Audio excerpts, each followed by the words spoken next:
Booger.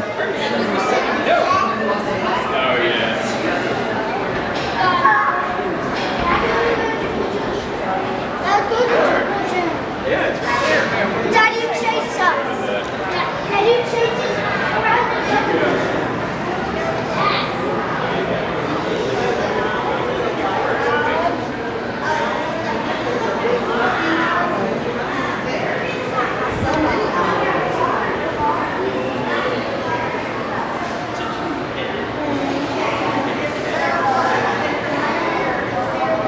You want what?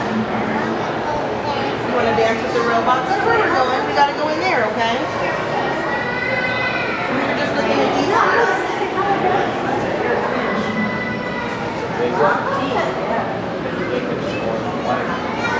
Gotta go in there. Yeah, we gotta go to the city. Robots are here. You gotta walk through.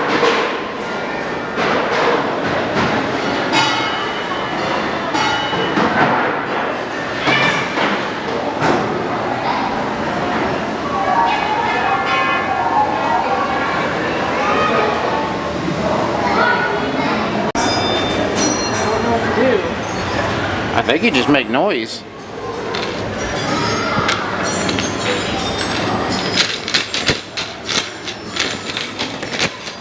We stomp with the hooves and stuff and the shoes.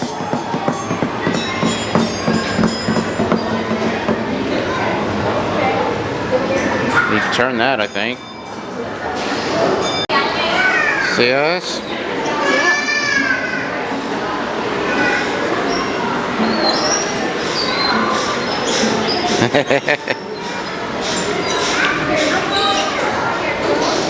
Come on up. Want to get on?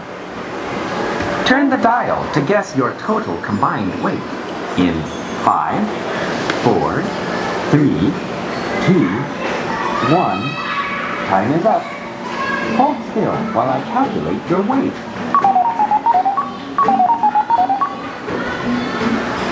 Result.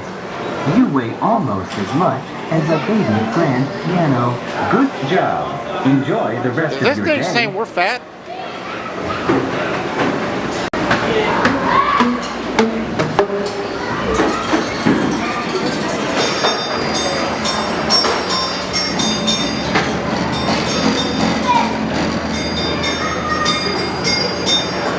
We got. You want to strum it?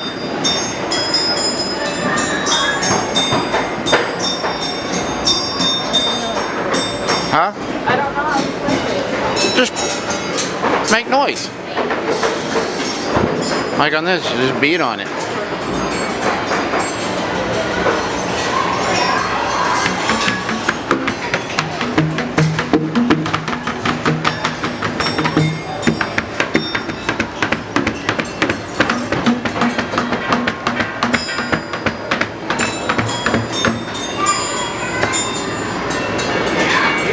You got over here.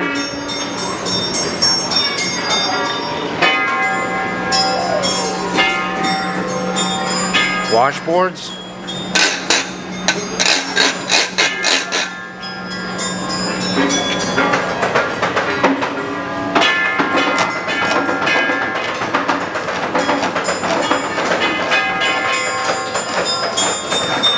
Two, so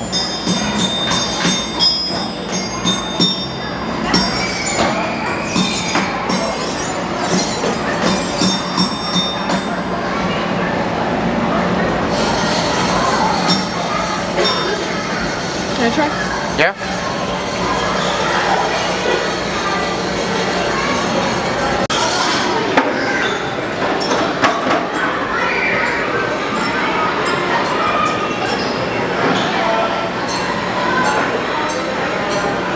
What song do you think I should play? I don't know. Maybe play some Queen.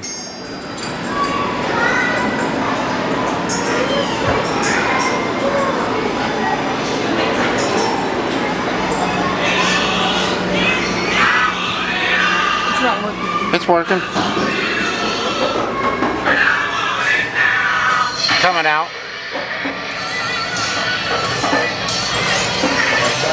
Here, I'll hold it. Get close to it.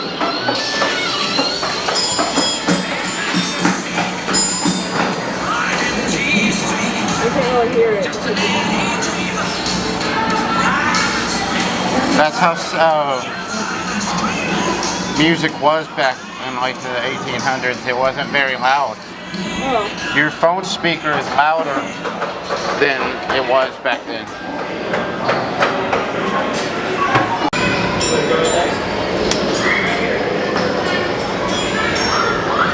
Let's see.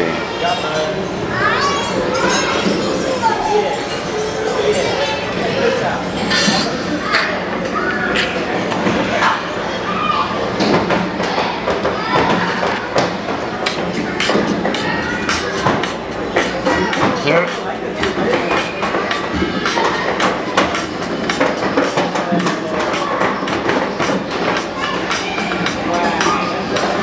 Hold it up to the speaker or to the microphone thing. I hear it a little bit. I can't really hear it. Make some noise over here.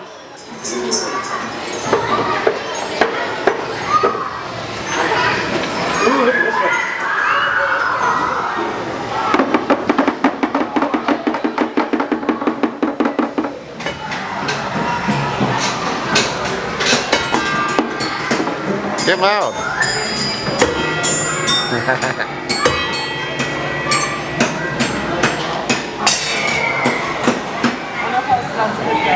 You can. That's what it's here for.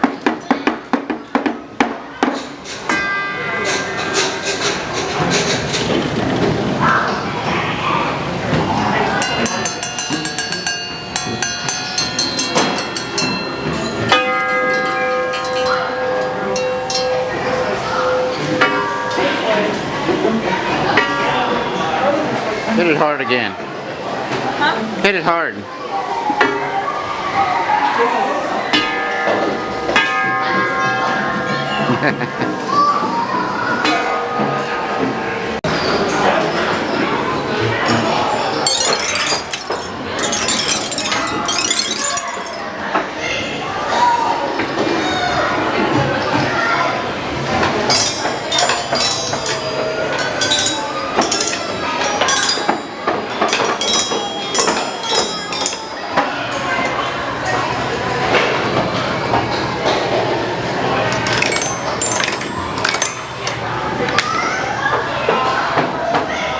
I think you're supposed to spin it and hit the spokes. What? Oh,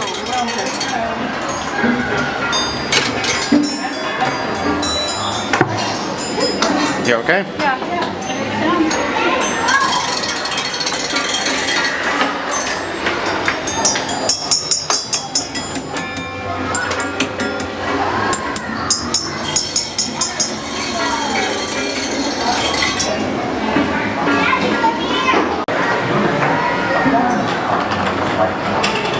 I didn't think you could look any goofier. Oh God, that is the stuff that horror movies are made out of.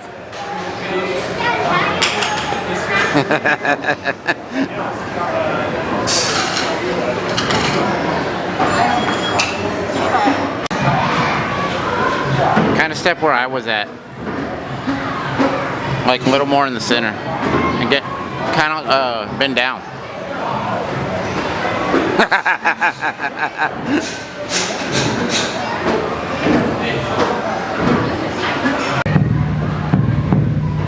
I think it does it to the beat of your heart.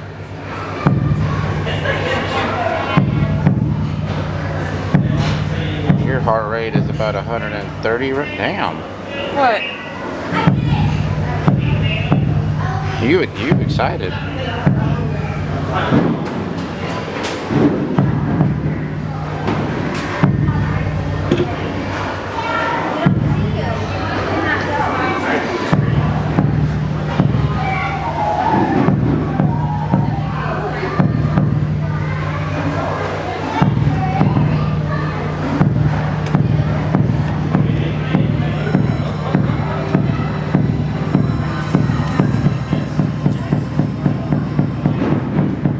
guinea pig has a fast heartbeat, don't he? You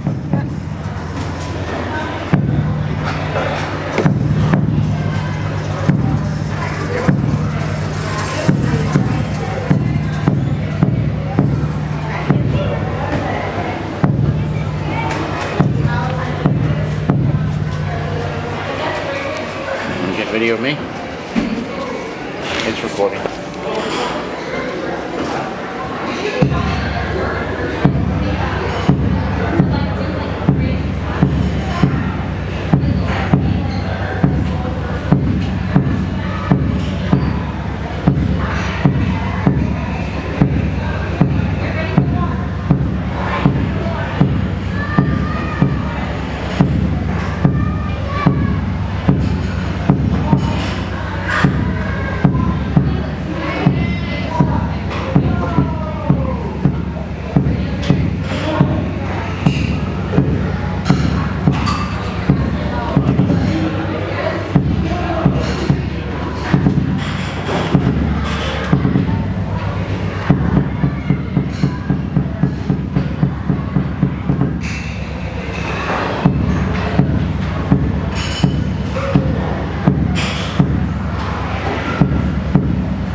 Yeah.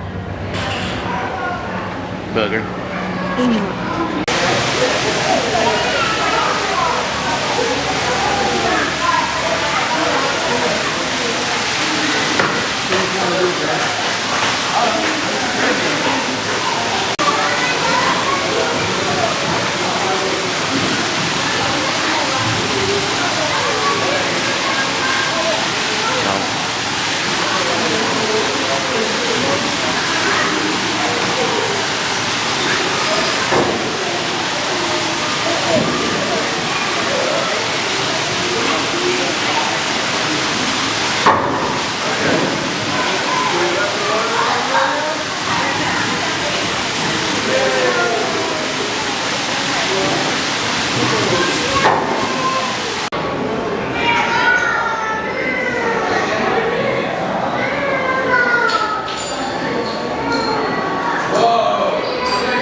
Yep.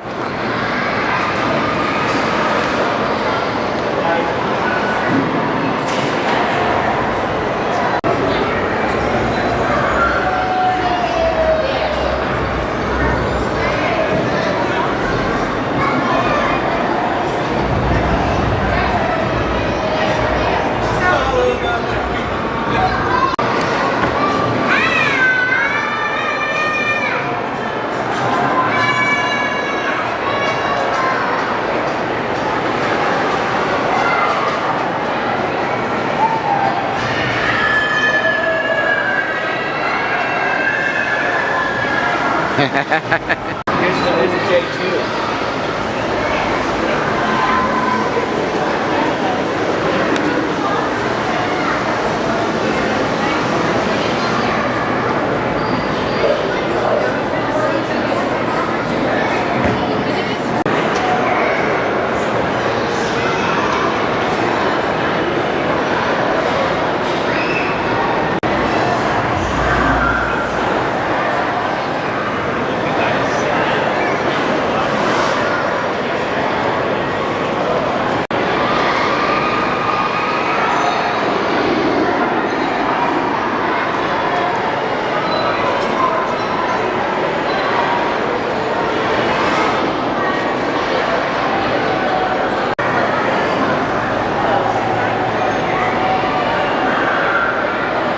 Wait.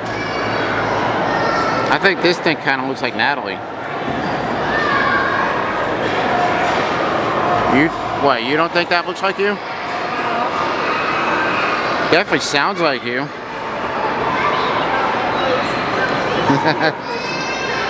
It's what? It's me? Yeah? No. I think that's you. See? I mean, I'm related to you too, so that's also you. That's also what you look like. Nah, I look beautiful. Like that. Yep. Come on.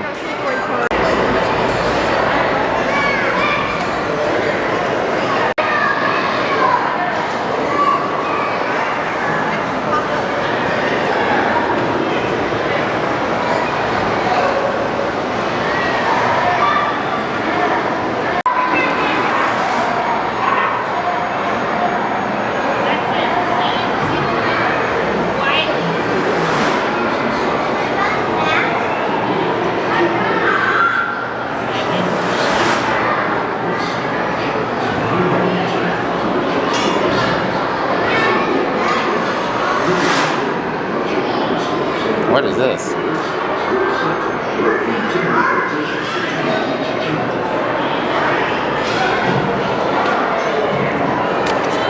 Let's sit on the other side.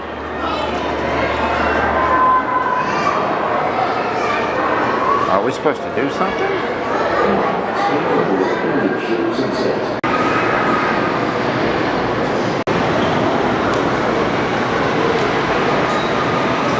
The Apollo 11 is the one that put Neil Armstrong on the moon.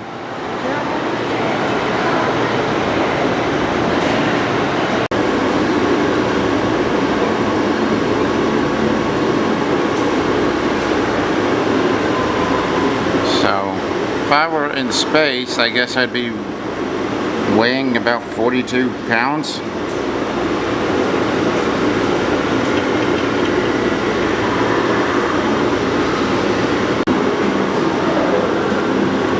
Welcome aboard. You're 220 miles above Earth on a mission to dock the space shuttle at the International Space Station. You're at the aft flight deck station aboard the shuttle, just a few minutes from docking. So let me show you how it works. Each spacecraft is equipped with a docking port. You'll be controlling the shuttle, and your goal is to smoothly bring the two ports together. In the lower Discovery Houston, 5 minutes and 10 miles of signals. Flight complete docking, 2 minutes 45 seconds. The station crew is standing by. Good luck.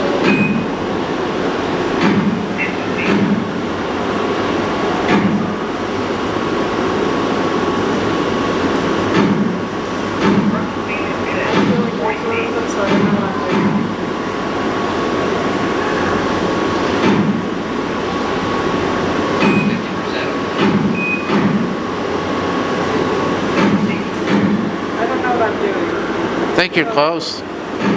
You gotta dock it. 25%.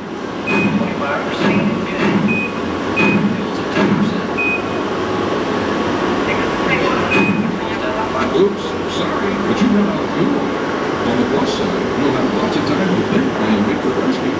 Nice try, and thanks for...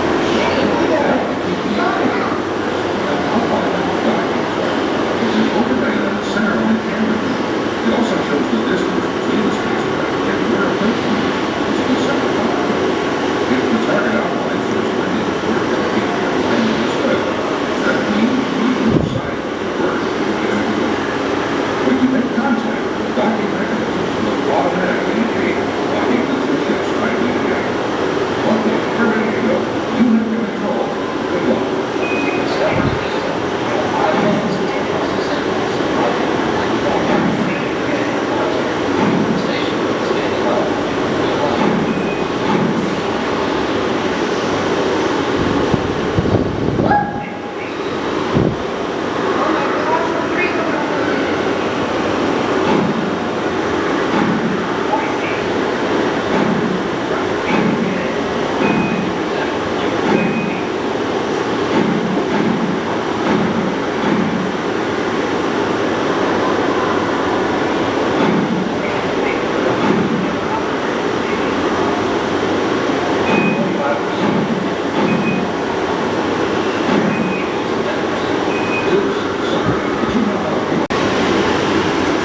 I'll agree, that looks a lot like you.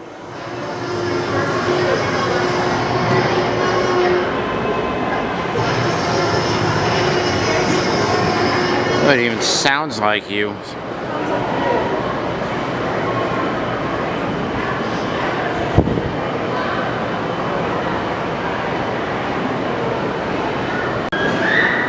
Yeah, that's scary.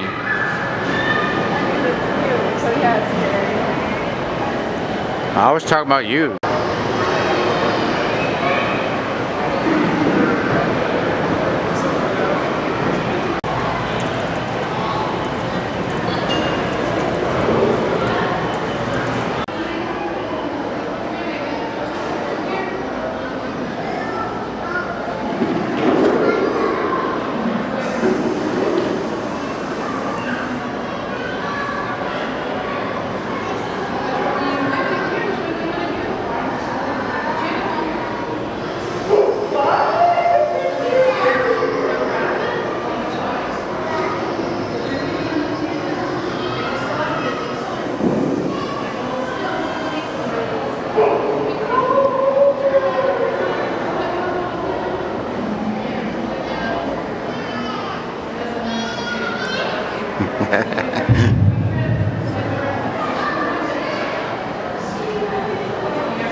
That one?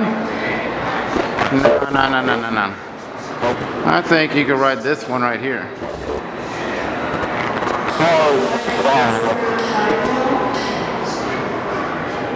Yep. You don't think you can ride that big thing?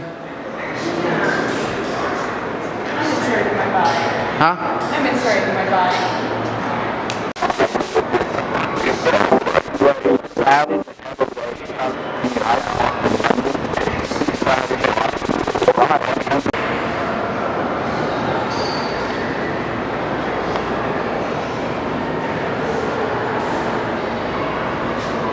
What do you mean you can't ride that thing? That man made that look easy. And you're saying you can't do it?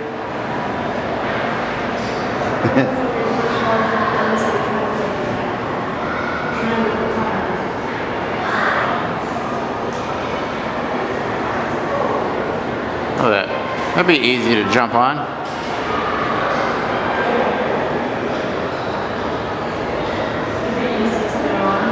Yep, see how he's not struggling? And he didn't almost fall off.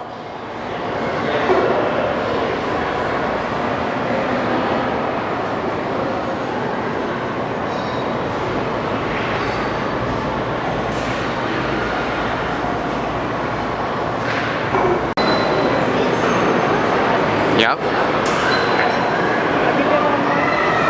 No, never been on hot air balloon. You?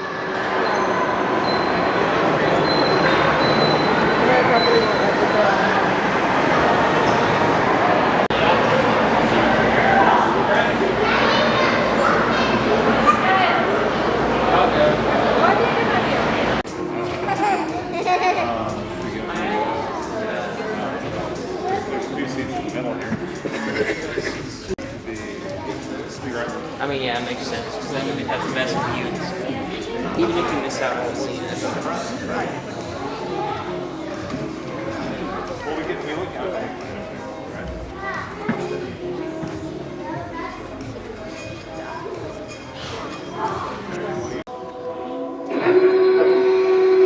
As that planetary dome begins to open up, we can see some pretty cloudy skies, some blue patches in between. Although the clouds seem to be blocking the brightest thing in our skies, which will be what? Sun. Sun. And the sun is a? Star. We are about 93 million miles away from our sun. It sounds like a lot, but it's actually perfect for us. We're in the Goldilocks zone, which means we're not so far away from our star that all the water on planet Earth freezes into ice. We're not so close to our star that all the water on Earth boils away. We're not too hot. Crosses your western horizon. The first bright object you'll see in our night skies is this one right here. Ironically, that's not a star at all, which means that's what? A planet. What's the brightest planet in our skies? Venus. Venus is up in our nighttime skies tonight. It is going to be exceptionally bright. Although if you get out really early and have a really good pair of eyeballs, you might spot Jupiter barely right around here on the horizon. Although it's going to be kind of hard to spot in the sunlight. Venus, though, you've got to be really blind to miss Venus. But outside of that, we're not seeing many other stars right now, are we? We're not seeing No. much. That's because there's still too much sunlight coming over that horizon. We gotta let time roll forward a little bit, till the sun is particularly 18 degrees below the horizon, ending twilight, starting darkness. And here we are past twilight, but we're still seeing this weird light going all the way around the dome's horizon. Where is that light coming from? City lights. Things like car headlights, street lights, billboards, store signs, house lights, factory lights, oil rigs. I could keep going and complaining. All of these sources shine up into the sky where they simply have nowhere else to go. That's where you get that blue haze right there. That's going to drown out all but the brightest stars in our nighttime skies, which makes our stargazing experience as humans a little less fun than what it could be, but that doesn't mean it's not a lot of fun already. Right here is a very recognizable star pattern, visible all year round and anywhere in the state. What's its name? Big Dipper. And Big Dipper is a what? Constellations that are strung together to make a new image, just an asterism. If you guys remember the mighty king Cepheus, with his beautiful queen right there, Cassiopeia, together they have their daughter, Andromeda. Princess Andromeda is pretty special because right there around her armpit area, she houses our neighboring galaxy, which astronomers have creatively named the Andromeda Galaxy. They're a very creative bunch of naming things. But of course, as you're out stargazing over a night, as time rolls, the skies change. As time goes on, old constellations set in the west, new ones are going to rise in the east. And depending on when and where you are on Earth at that time, you're going to see different constellations. Because the constellations at sunset and sunrise are different. The constellations in the wintertime, mainly the radius and the mass are the one you want to pay attention to. The radius is how big that object is. The mass is how much that object weighs, if you will. Pay attention to those numbers as we fly around the solar system. Compare them to home and see how similar or how crazy they can get. Now here's the part of the show where you guys get to control the spaceship in a way. I'm going to start listing off objects from the inside of the solar system to the outside. When I say the name of the object, I'm home to a lot of seconds in the solar system. Saturn itself is the second largest planet. It even happens to host the second largest moon. But everybody knows that Saturn is second to none for those beautiful rings. Saturn's rings used to not always be here. We think that in Saturn's past, a large icy moon was drifted too close to the planet. Saturn's gravity shredded that moon into billions of tiny, tiny water ice shards that we now see as Saturn's rings. All of our outer planets have rings. Jupiter, Saturn, Neptune, Uranus all have rings. All of those but Saturn are made up of rock and dust, things that don't reflect light as easily as ice. We've just faded into Saturn's rings, and we can start to see all the different sizes of the features about Saturn's rings actually comes from inside them. Saturn's rings can host moons. Moons that herd those rings like sheep. They give us the name shepherd moons. We're heading to a shepherd moon named Pan. Pan is fun because it has a lot of different descriptions you can call it. I've heard this thing called ravioli, UFO, garlic, mini Saturn, a lot of creative different things. But the whole point is that it has that weird little bulge around its equator. And we're about to learn why that exists. The first clue that you need to look at is this number right here, surface gravity. What that number means is if you weighed 100 pounds here on planet Earth, standing on Pan, you only weigh 1 single pound. Talk about some weight loss, right? But even though this moon has next to no gravity, it has just enough to create waves and ripples inside of Saturn's rings. Sometimes those waves and ripples actually get tall enough to cast shadows onto the flatter part of the rings next to the sun. And much like waves in Earth's oceans, when these icy waves in the rings get too tall, they break over. When they break over, the ice separates from the rings, Pan then steals it, uses its gravity to put that material on its equator, giving it that kind of bulge around it, which gives it that mini Saturn UFO-looking shape. He wasn't born with that look. He definitely stole it, but that doesn't make him any less cool. Now we're going to fly out, keeping the kind of rocky, icy theme going, we're going to fly out to one of my favorite moons around Saturn, and a moon that scientists think just might host life. But brace yourselves, we've got to fly through Saturn first. Now, fun fact, since Saturn is mostly atmosphere, current debate suggests that Saturn might not even have a solid core. So if you had a spaceship that can withstand those massive pressures, you would fly right through Saturn. You're just not going to make a spaceship to do that. And if you can, NASA has a very well-paying job for you. But getting back on topic, here we are at Enceladus. I said this moon, scientists think it just might host life. But you probably have a big question mark in your head as to how. There's no oceans, there's no trees, there's no atmosphere. Where's the life? It's not what's on the surface that we're interested in. We have a spacecraft around Saturn named Cassini. That spacecraft noticed something very interesting. You see something right there. It looks like a geyser, almost. And that can only mean one thing. There must be liquid water below all that ice we see on the surface. We dug a little deeper and we found out that that liquid water actually spans the entire moon. So much water inside Enceladus that if you were to take the water inside Enceladus, replace it with Earth's oceans, that would put the state of Florida underwater. Lots of water on this moon, which could mean lots of life. So what's the idea here? Well, normally to host life on a body, you need things like a magnetic field, an atmosphere, to protect yourself from the sun's dangers. Enceladus gets around this by two ways. One, it has that super thick icy crust sheet where it basically absorbs all the incoming radiation from the sun, and then the tidal forces between Enceladus and Saturn keep that liquid ocean warm enough.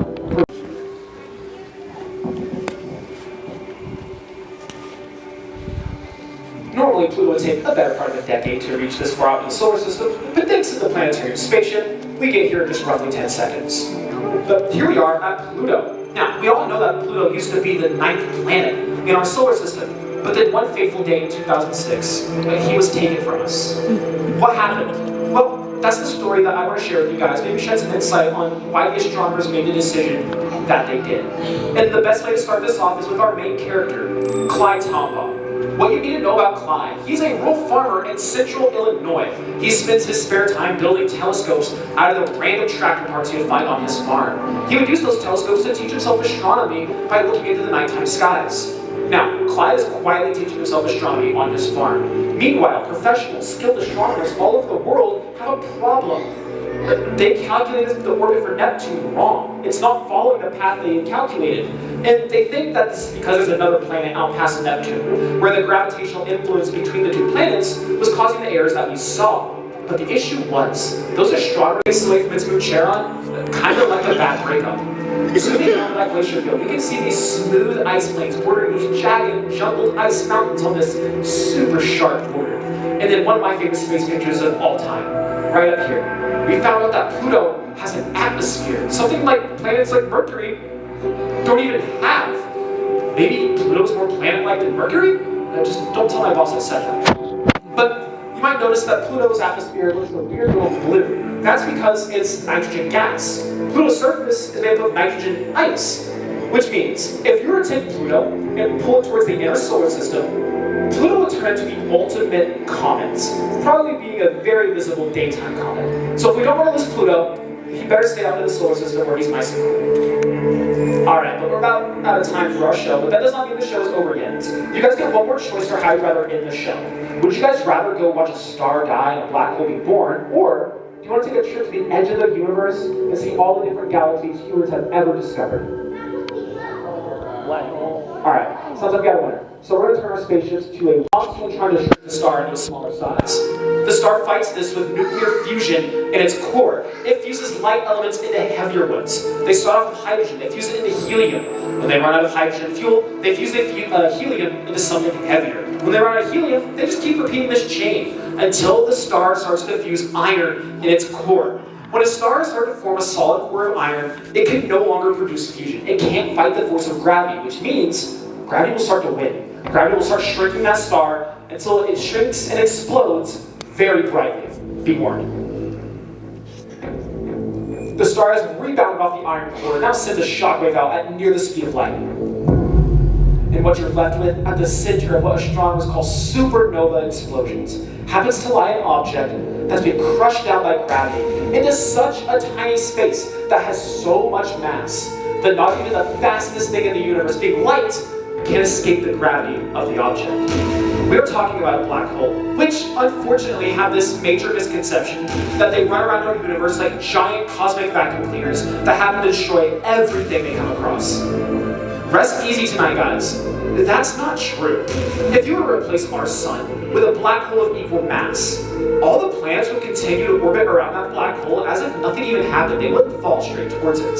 If you yourself were orbiting a black hole inside of a spaceship, as long as you're not crossing that black sphere right there, that we call the event horizon, you too can return safely whenever you want.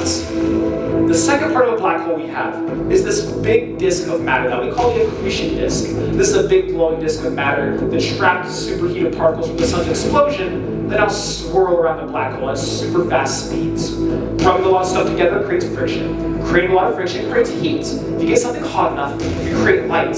Black holes glow with just enough light that we can combine our best radio telescopes around the world into an effective Earth-sized telescope to resolve the black hole at the center of galaxy M87. That's a real picture of a black hole that we have taken of M87 star, roughly 2.5 billion light years from Earth.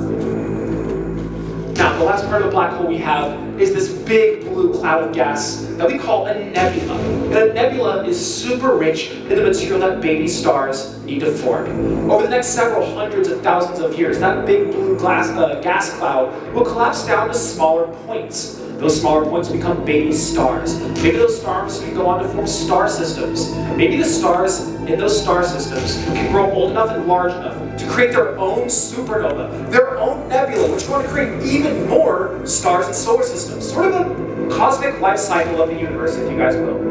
We don't think that black holes are these ultra big and ultra destructive objects.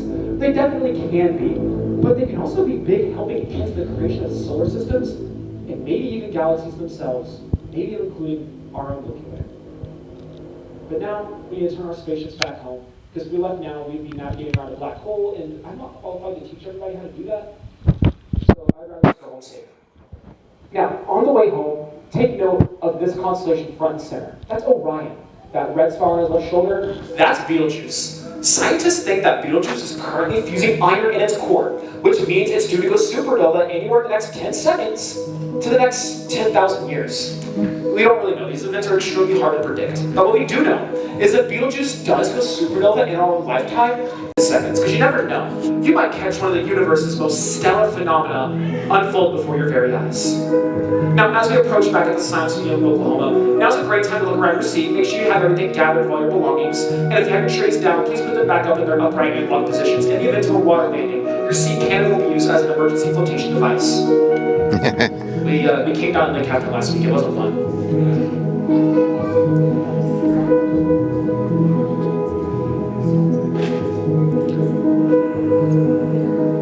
As you touch down back onto the surface, enjoy one last look at the stars above your heads, because soon the clock's going to roll back resetting time to now, which will bring the sun over the western horizon, which would signify the end of the show. If you guys have any questions, comments, complaints, compliments, concerns, feel free to come to the console and ask away. But if not, I hope all of you enjoy the rest of the day here at the Science Museum. Thank you so much for coming to my show.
Say hi.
Booger. I'm not.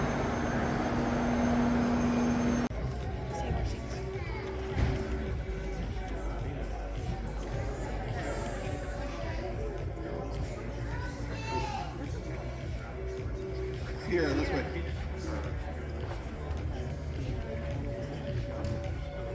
Right here, here.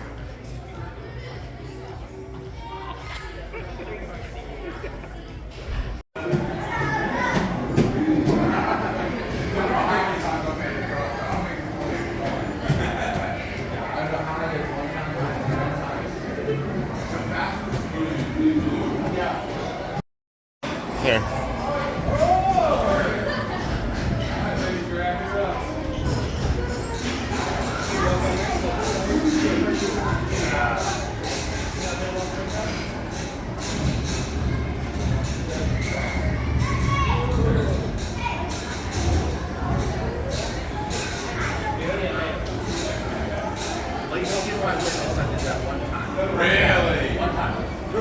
You want to try? Yeah. I think you can step right there.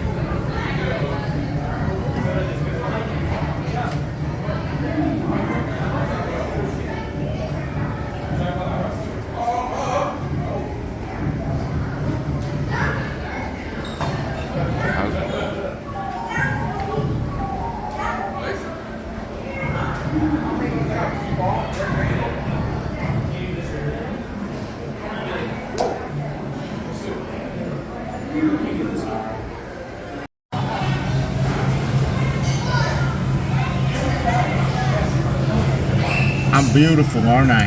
Yes. Very beautiful.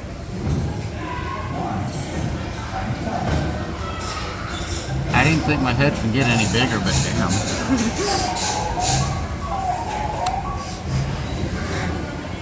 Oh god, yours is terrifying from here. Kind of step where I was at.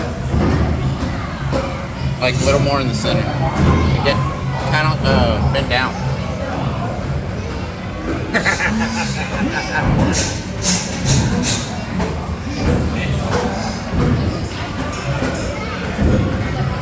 Give a big old smile.